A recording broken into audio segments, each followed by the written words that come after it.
It's really great to be here tonight, and that is not least because Greece, I think, is one of the most beautiful countries that I know.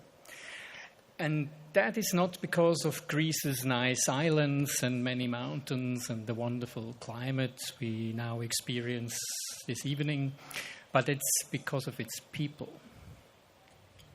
I have always found everyone in Greece to be especially friendly and welcoming.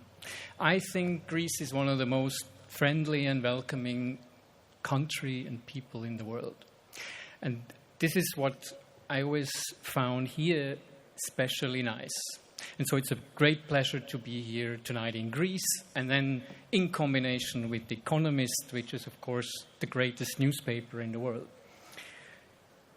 Now, if we speak about challenges and opportunities for Greece, I will touch briefly on two topics other than COVID. Firstly, there is one major challenge for Greece in the coming years. This challenge, however, is at the same time a great opportunity. Greece is not alone with this. In fact, it is a global challenge that we all face. It is also a politically difficult topic and has the potential to divide society. And no, I don't mean climate change. And there is a second major challenge and opportunity, which I would like to address this evening. But now let me deal with the first one. First things first. Look at your neighbor to the right, and now look at your neighbor on your table on the left. Now, one of them will at least have one grandparent or one great-grandparent that is a migrant. So that's half the people on this dinner. The history of humankind is a history of migration.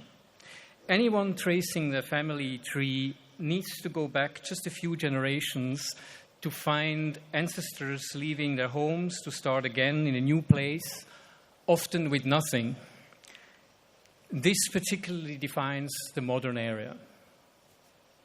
We currently face the largest displacement crisis in history. But this is only the beginning. The climate is changing, and many countries around the world are already suffering consequences.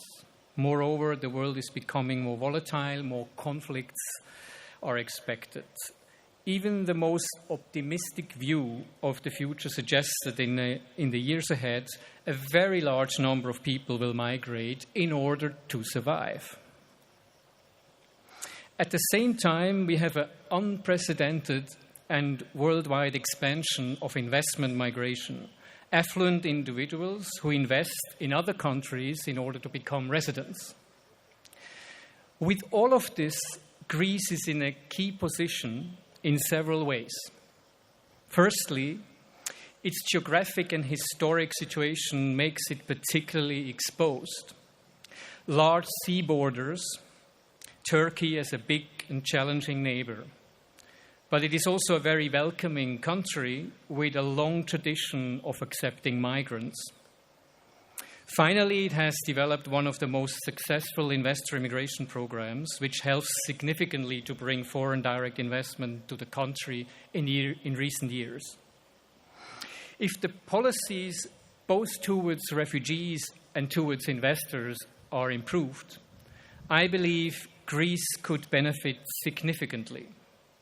Of course, this has to be seen in a European context, which makes it challenging, mainly because there is no coherent immigration and asylum policy in the EU. But I firmly believe Greece could take a leading role in this area in Europe due to its history, its geography, and its people.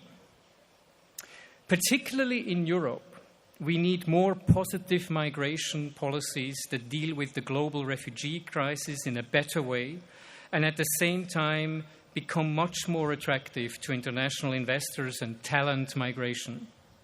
Greece and Europe need more targeted migration.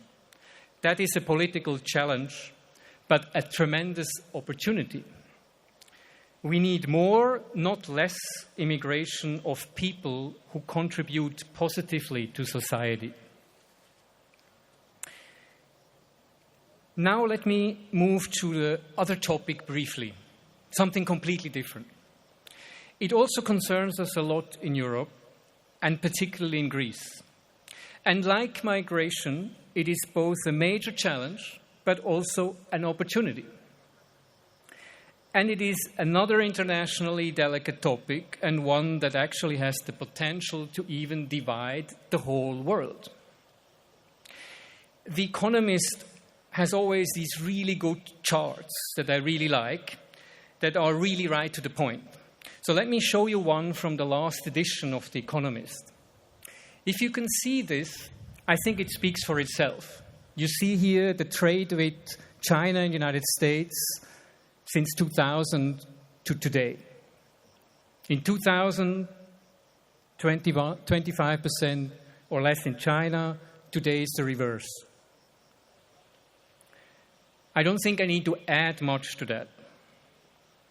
Greece is the birthplace of democracy, of Western philosophy and culture.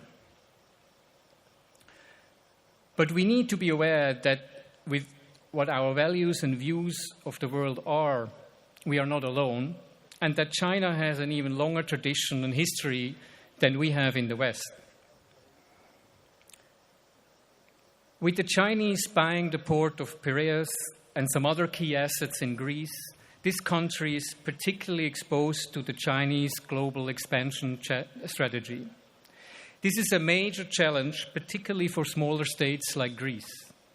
But it can also be an opportunity. If we stand up to China, recognize and respect its ambition, I think that can be a very positive way forward. We need to very much remain true to our values, but we can respect others and we can increase trade to mutual benefit. We can and should revive the spirit of the ancient Silk Road that linked the Western world with the Middle East and Asia. It was already a major conduit of trade between the Roman Empire and China. Today, China is pushing very aggressively around the world for its interests. This is difficult for the West to deal with. But Greece has a great opportunity to play an important role in a new world where China will be a major part, whether we like it or not. Every challenge can be an opportunity. If we rise to the challenge, we actually turn it into an opportunity, just like the Chinese have shown us for the last 5,000 years. Thank you very much.